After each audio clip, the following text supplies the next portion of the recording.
The speed of light. The second key ingredient in special relativity has to do with light and properties of its motion. Contrary to our claim that there is no meaning to the statement George is traveling at 10 miles per hour without a specified benchmark for comparison, almost a century of effort by a series of dedicated experimental physicists has shown that any and all observers will agree that light travels at 670 million miles per hour regardless of benchmarks for comparison. This fact has required a revolution in our view of the universe. Let's first gain an understanding of its meaning by contrasting it with similar statements applied to more common objects. Imagine it's a nice, sunny day and you go outside to play a game of catch with a friend. For a while, you both leisurely throw the ball back and forth with a speed of, say, 20 feet per second, when suddenly an unexpected electrical storm stirs overhead, sending you both running for cover. After it passes, you rejoin to resume your game of catch, but you notice that something has changed. Your friend's hair has become wild and spiky, and her eyes have grown severe and crazed. When you look at her hand, you are stunned to see that she is no longer planning to play catch with a baseball, but instead is about to toss you a hand grenade. Understandably, your enthusiasm for playing catch diminishes substantially. You turn to run. When your companion throws the grenade, it will still fly toward you, but because you are running, the speed with which it approaches you will be less than 20 feet per second.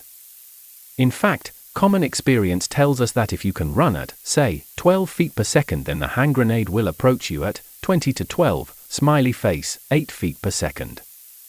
As another example, if you are in the mountains and an avalanche of snow is rumbling toward you, your inclination is to turn and run because this will cause the speed with which the snow approaches you to decrease, and this, generally, is a good thing. Again, a stationary individual perceives the speed of the approaching snow to be greater than that perceived by someone in retreat. Now, let's compare these basic observations about baseballs, grenades, and avalanches to those about light.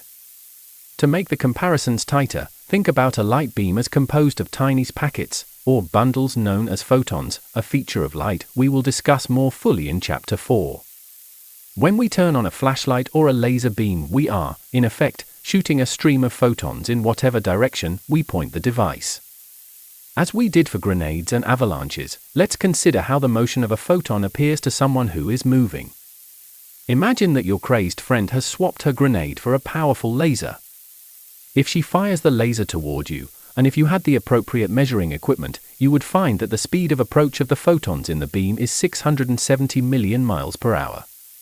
But what if you run away, as you did when faced with the prospect of playing catch with a hand grenade? What speed will you now measure for the approaching photons?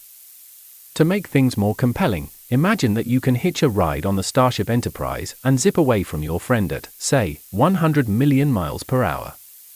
Following the reasoning based on the traditional Newtonian worldview, since you are now speeding away, you would expect to measure a slower speed for the oncoming photons. Specifically, you would expect to find them approaching you at 670 million miles per hour, 100 million miles per hour, smiley face, 570 million miles per hour. Mounting evidence from a variety of experiments dating back as far as the 1880s, as well as careful analysis and interpretation of Maxwell's electromagnetic theory of light, slowly convinced the scientific community that, in fact, this is not what you will see.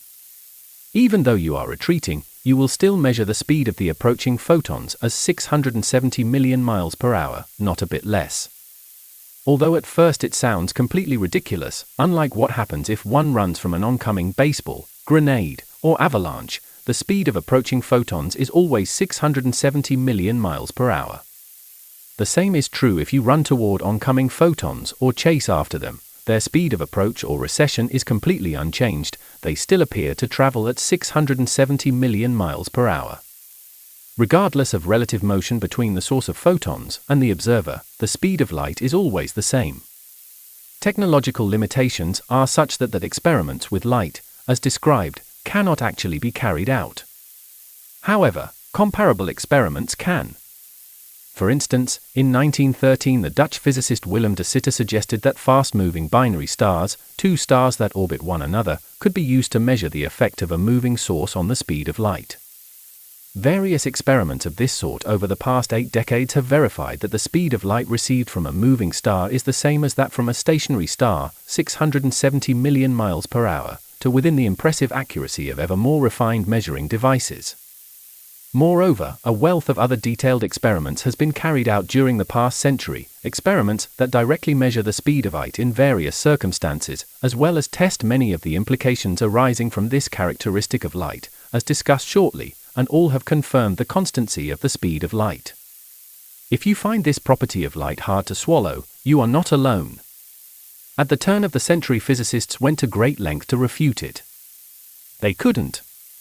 Einstein, to the contrary, embraced the constancy of the speed of light, for here was the answer to the paradox that had troubled him since he was a teenager: no matter how hard you chase after a light beam, it still retreats from you at light speed.